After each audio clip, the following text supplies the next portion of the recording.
All right, today we're talking with Sean Ambriz. You're the author of Goes to the Valley. Sean, is you still on active duty with the Army? Who in my best way a Marine can do that. And I appreciate you being here. We're looking forward to hearing your story and everything about your book. Take us back and go back to the beginning of your days in the Army and tell us what you've been doing. Yeah, so I'm originally from Los Angeles, California. I did about a semester of community college, and I realized it just wasn't for me. So I joined because at the time my high school sweetheart, who was a year ahead of me, she wanted me to have a plan for myself, and I just didn't have a plan. So I signed up because I figured the Army was handing out plans.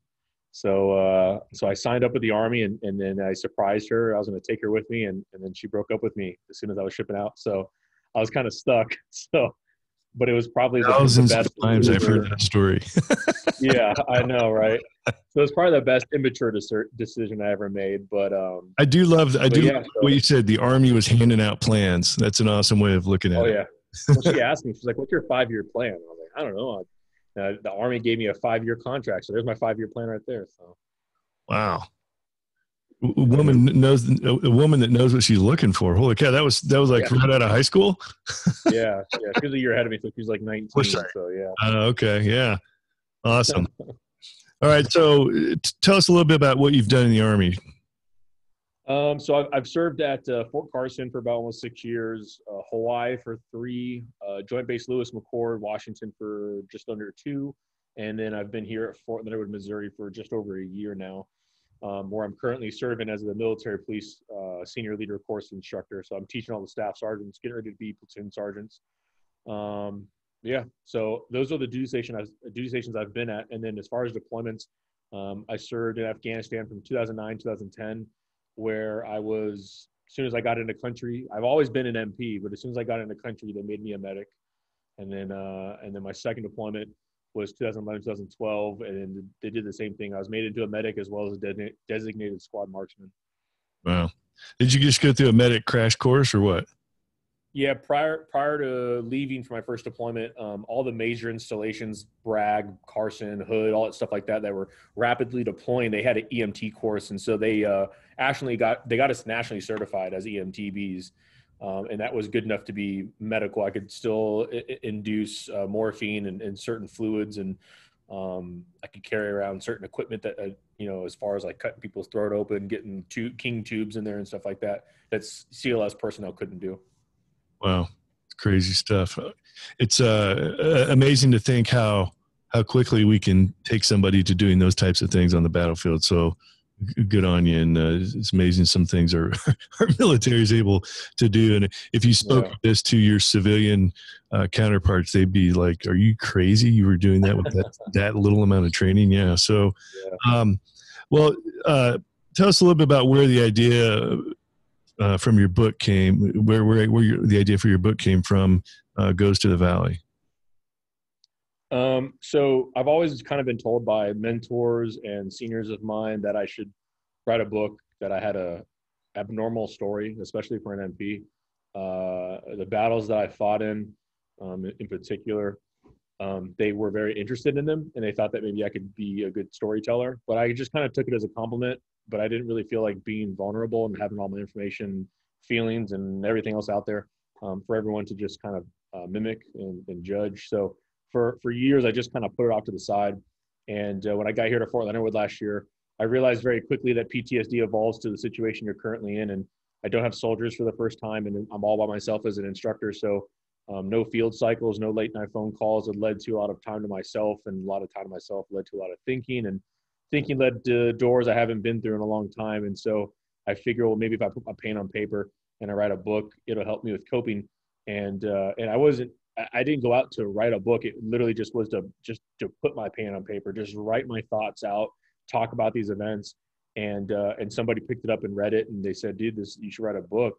And I was like, "You think it's that good?" And they're like, "Yeah." And then so I just kind of slapped chapters above the things, and there was no real author way of doing it. I didn't write a draft. I didn't brainstorm. I just blurted my stuff on paper, and it just kind of formed the way it was.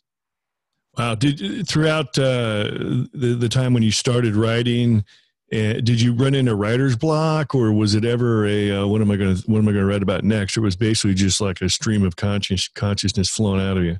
Yeah, I watched some old video. I have a bunch of videos and pictures on my computer and stuff, and I rewatched and relived some of these things just to remember and fine tune some of the details. But for the most part, I just told the story. I just told from my perspective.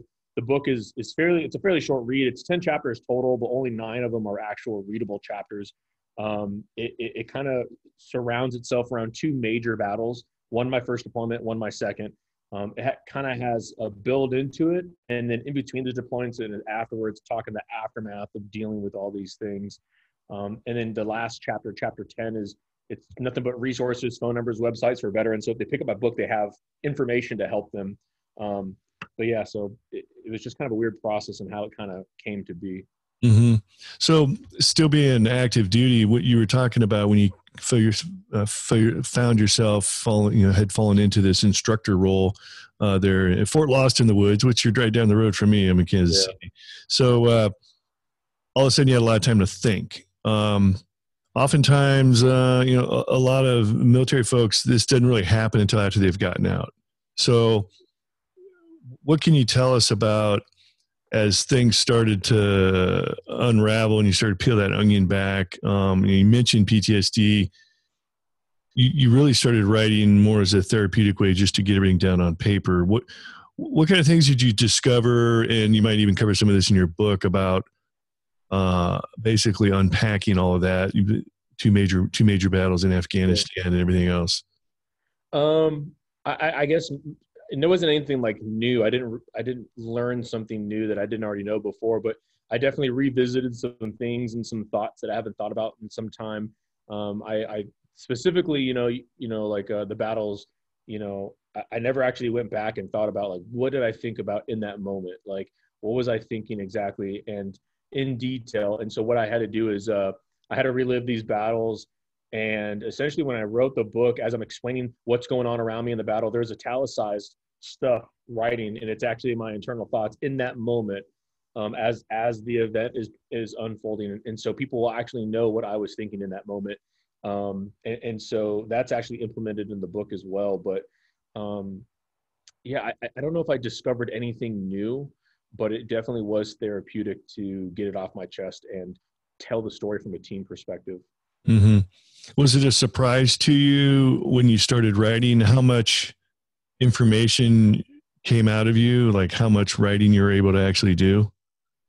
Yeah, I mean, I really didn't notice until it was all said and done. I mean, when I scrolled back and looked, I was like, "Holy crap, that's a lot!" Like, I just kind of just pounded against the keys and just kept going, and then it wasn't until I went through it for my first revision just to like reread the whole thing. I was like, "Man, it's like quite a bit." So, yeah, awesome. Well, hey, we're going to take a quick break, and we'll be right back. So hold that thought. All right, back talking with Sean Ambriz, for author of Goes to the Valley. So, Sean, before the break, you were talking about basically just the mechanics of writing your book, which is funny from your perspective because you just sat down and just started writing, and there never really were any roadblocks in your way whatsoever. Had a number of book authors on the show over the years, and some guys have to come up with this magical system or something like that where it forces them to sit down and actually write the book on a daily basis, weekly basis, whatever it may be. Yeah. And for you, it just happened. You put your mind to it and sat down and did it, which was awesome. So as you finished this writing, you said that there were a few people that read what you'd written so far and were basically encouraging you, yeah, you really need to turn this into a book because you weren't even writing it as a book in the beginning. Yeah. Talk a little bit about how it came about. You said, okay, I guess I've got a book here and I need to go to the next step and make it a book. Yeah. So like I said, I had a couple people just kind of look over it and read it, and they were like, dude, really like it. It's good. And then I was like, well, let me just, for shits and gigs, let me just put a chapter above this paragraph and let me just call that chapter 1. And then I'll rearrange some things. And then I was like, well, do you like this? And people were like, yeah, we like it a lot. And then it kind of just took off. And then there were a bunch of generals, a retired sergeant major of the Army, and a recent Medal of Honor recipient that all endorsed the book. They loved it. And this is before it even got its editing done. So it still kind of had some trash pieces and it had some work to be done. And so I was kind of taken back that all these people were willing to endorse my book and my story. And yeah, I mean, I don't know. I was overwhelmed by, I guess, just this. I really didn't know what I was doing. I'm not a very good, I'm not a very intelligent person when it comes to the analytics of being an author. So just kind of happened. That's funny because it sounds like none of those roadblocks or those mental blocks were there because you just didn't even think about it. You just sat down and did it. I just told the story. So, and obviously I would go, knowing what I know now and seeing the process, I wish that I would have done things differently, or at least fine tuned things and made them better. Obviously, I think anybody would have done that for especially their first book. Yeah, it just kind of happened. Like, what are some of those things that you learned that you wish you would have known in the beginning? If you're speaking to that veteran or somebody who might still be who's looking to write a book, like what are those things? What are those lessons learned? I think maybe do a little more research on the formatting. Like, I didn't really know Chicago style, and I think most books are all Chicago style. Understanding I guess the publishing process a little bit more is very, very difficult. Everyone's writing style is different, so I can't really critique that. Mine's not going to be no Stephen King. I'm not General Mattis. I'm not teaching you some leadership philosophy you've never heard of. I'm just telling you a very raw and blunt force story of combat told from my eyes and how I witnessed my leaders do some crazy, immaculate American badass things. And so that's kind of how mine's written. But I think if you're going to publish a book, I would say understand the publishing process is the hardest part, especially if you're going to try to go for a publisher. Yeah, I just got completely lucky, but some people are not so lucky. Yeah, like what are some of the things, like what comes to mind exactly you're talking about? I'm really wanting to dig into this. What were some things you wish you knew? As far as like from what I was always told, well, not really told, from what I researched, like publishing companies themselves, unless like you're Stephen King, it's gonna be hard to get a book. And what I was kind of described from somebody in the publishing world was, especially for mine being like it's not a biography, it's not really about me. It's kind of just a memoir told from my perspective. I'm not Brad Pitt, apologize for my language, like who gives a shit about me? You know what I'm saying? Like no one's going to want to buy a book about some guy that served. Yeah. Cool story guy. A lot of us have served, you know what I'm saying? Like, so it had to be special to these publishing companies, which in their eyes, a lot of memoirs and biographies are just not special to them unless you're a celebrity. And so that's the hard part if you're going to do one of those types of books. And so in my mind, once I read that, I immediately was like, well, I'm just going to self-publish then. It's easy nowadays because you could just go on Amazon, and Amazon has an entire system that you can literally upload your document. They make your cover sheet for you. They distribute it. They ship it. They store it. They do everything. You don't do anything. Now they take a good amount of royalties, but if you're not doing it, like me, for example, I wasn't doing it for the money. Most of my proceeds are going to a foundation that was built for my lieutenant who was killed. So if you're doing it for the money, there's obviously other ways you look at it, but publishing companies are important because they pay for everything. And so, like I said, in my mind, I was like, I ain't got the money for that. I don't have the time because I don't want to sit on my book. I don't want to start it, because I finished my book in 2 months, and I didn't want to. Yeah, I was done in 2 months, completely done, unedited, of course. I was done writing in 2 months.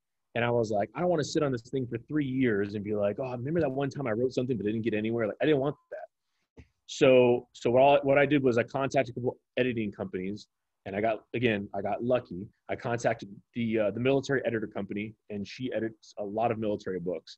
And she told me her price, which was generous, but I just could not afford it. Right. And she read my story, and she was like, you know what? I'm going to hook you up. So she did it for free. And she did an entire book for free, which like she set my bar to be that much better of a book. And then as far as publishing, like I said, I was days away from hitting send on self-publish on Amazon. And a guy read my book, and him and his partner loved it. And they were like, look, we don't do memoirs and biographies and stuff like that, but we're going to take a chance on your book. And they fronted like $10,000, and they took it and they ran with it. They got it on Amazon, Nook, Kindle. They just got done with the audio book here not too long ago. So They really did take a huge toll for me. So Yeah. That's appreciated. interesting. I've had a number of book authors. The Navy SEAL who wrote the book 101 Deadly Skills, something by a Navy SEAL or whatever. And we were talking afterwards online about his recommendations, do's and don'ts of writing a book. He's like, okay, whatever you do, don't write your memoirs for the same reason. It's like, you're not famous, so no one cares. And so a memoir book just isn't going to sell. No one's going to want to buy it. And he actually, kind of from a military planning perspective, he's like, go to the objective area, and then it's objective area planning, and then plan backwards from the objective area.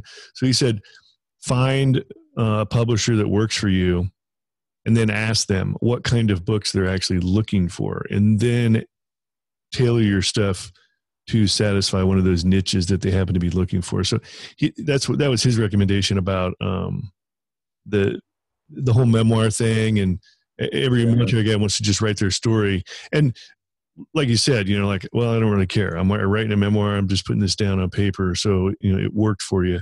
And it does for a lot of guys. I mean, there's a lot of really good books out there from military folks that are essentially memoirs that become, very successful. So, in the editing process, especially with this really good editor who volunteered to do it for free for you, which is awesome. Mm-hmm. Can you tell, like somebody who's never written a book, can you tell me what do they actually do when they edit it? Like, do they say, oh, you obviously you misspelled a word, or you use the wrong version of this word, the wrong text, context, and grammatical stuff. She never touched there was nothing of substance that got changed, really. So it was mostly syntax and proper grammar and Okay. She just made sure that it was clean and that it sounded professional, but she understood and thought deeply of my story and didn't want to change that because they're my words. Now she might add a recommendation for this and that, like, hey, you should put a little more detail right here or whatever, but she never tried to take anything out of it. So it was just cleaning up essentially. Wow. That's really cool. It's great to hear. So, so you went with the self-publishing route via Amazon, right? Well, I was going to until my publisher picked me up. Oh, okay. All right. Yeah, I was days away from doing it, and then he was like, "You know what? I'm gonna take your book. I'm gonna run with it." So really, he took it. Yep. No kidding. And what was that experience like? Do they like send you a contract, and you have to sign it? And but they work very well with me. Essentially, they said, look, we own the book and story, but the story is yours. We're not going to change anything. We're not going to, if you want to walk away, the story is still yours. So they've worked really, really well with me. My publisher Mark is a great guy. So, and so did they send you a check like up front, like, or is it only? No, it's every month? As you go. No, it's every month, and I get $1 a book, so it's not a lot. So it's $1 a book, and then, like I said, of that, most of my proceeds I send, like every month or every 2 months, I send money to the Lieutenant Tyler Parton Foundation, which, like I said, he was my LT, and so that goes to them. Okay, that's awesome. As far as dealing with the publisher and Amazon and everything. Do you know where most of your books are they mostly selling off the Amazon platform or somewhere else? Yeah, just because it's easier for people to add. It's cheaper actually to buy it on my publisher's website, like $2 cheaper at shipping and everything. But it's just easier for Amazon because people like to add things in their cart and then just buy it. Yeah. And then obviously people who like the digital platform, there's the Nook and Kindle. So. And when you signed the deal with the publisher, did you have to commit to marketing or promoting or going to? No, I do that. I do it just to help. Okay. No. I don't. I literally just gave him the book. That's essentially what it was. But I do all the marketing and everything myself. He doesn't require me to do anything. But it's only going to be as successful as I make it. So. That's why I take on the marketing and try to get the book out there because I'm trying to bridge 3 different gaps. I'm trying to build one between myself or the combat veterans and ex-combat veterans, people who, gotten out, have seen combat, and I'm trying to show them they're not alone and that their stories need to be told. I'm trying to bridge the gap between, ourselves, us combat veterans, us military, and our civilian community, so they can understand that this is one story of 20 years of war, and there's many stories like mine. And then bridging the gap between myself or us combat veterans and those who haven't deployed yet, our future generation younger soldiers, so that they can learn from our endeavors, so that when they ultimately inevitably face off with death in the next conflict, they can apply with what we taught them so that they can be successful in their combat operations. So there's three different things I'm trying to build here. Wow, that's awesome. Definitely a man on a mission. Appreciate that. You have any good stories where somebody you didn't know has read your book and made contact with you, or you got some feedback from some folks? Not like anyone like famous or anything like that I know of yet. Right. I know one book was sent to LeBron James. That was kind of random, but yeah, I got asked. I guess some officer in the West Point community read my book, and I got asked to talk to the freshman class of 1,000 cadets. Maybe like 2 months ago. Oh, really? And so I talked about an hour to the freshman class. So that was kind of cool. It was hosted by the West Point's Modern War Institute, and yeah, so it was a pretty good event. Yeah. Any good lessons or experiences being able to speak at West Point? Anything come to mind? Well, I was supposed to have actually gone there, but because of COVID, they canceled the event. It was gonna be nice because they're gonna like show me around, and I'd never seen West Point before, and so I really would have wished I could have gone and actually spent some time there, but it was just held over Zoom, and so it was fairly quick. Yeah, it didn't even dawn on me that of course it was on Zoom. Yeah, like everything else. Yeah. Yeah, no kidding. I've interviewed a lot of West Point grads on the show, and there's even an instructor that I think she's still there, but she was teaching an entrepreneurship class at West Point. So I think we got a few West Point listeners out there. So yeah, maybe you get to go back a year from now if once all this is over with. So Yeah. Well, so Sean, as we're getting a little, where is the best place to find it? On Amazon? You said it's actually cheaper on the publisher's website. Where would we find the publisher's website? Yeah, mentormilitary.com is my publisher. It's like $2 cheaper, but like I said, it's also on Amazon, Nook, and Kindle, and they're finishing up the contract for Audible. They're trying to get it on Audible. We've already completed the audio book itself, and so it's going to be a little different because they hired somebody to read the book. He's got a nice professional voice. And like I said, there's a bunch of, as things are happening in the book, there's internal thoughts or dialogue that I'm thinking to myself in my head. I went and actually recorded all those, and then he spliced all of them together. So as he's reading the combat scenarios and like things are happening, you actually hear my voice come in, my own internal thoughts to the reader. So it's a little different, double narrated, but we'll see how it works out. Yeah, that's awesome. So how long did it, what was the process like where you had to read the own sections of your book that were like that? Like just get in front of a microphone and read it? Yeah, it was a little awkward. You got a couple other dudes in the booth and they're listening, and I just asked them if I could use the booth for like $25 an hour, and I got it done within an hour. But they didn't know what the book was about. They just like, yeah, go ahead, go in there. And then like I'm reading about like, medic stuff and snipers, and they're just like, what the hell are you talking about? And then of course, a lot of the internal thoughts are like smart ass comments I'm having with myself in my head. So they're just like, what are you reading? And so I had to kind of explain it to them and stuff. Oh yeah, I can only imagine. All right. Well, so if you're talking to somebody that, that's in the military that thinks they got a book inside of them, but they just don't know really where to start or how to get started or really what they're getting into, what kind of advice comes to mind? Like I said, research the publishing process and publisher. It's kind of like how you had mentioned, finding a publisher that has a like-minded or vision like you that you could kind of jump on board with.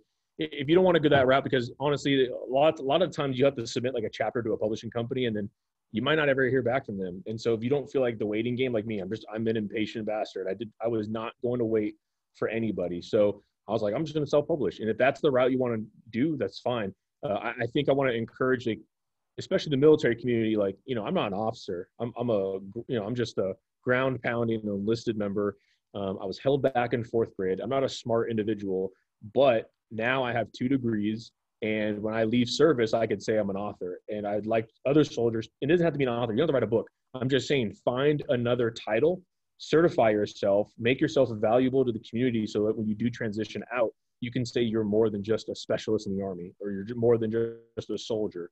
Now I can say I'm a soldier and I'm an author. And so, I just want other soldiers, especially enlisted, because they get kind of left in the dark as far as opportunities to progress, that they can easily certify themselves as whatever they want while they're in service. So they could, bring value to the market. That's awesome. All right.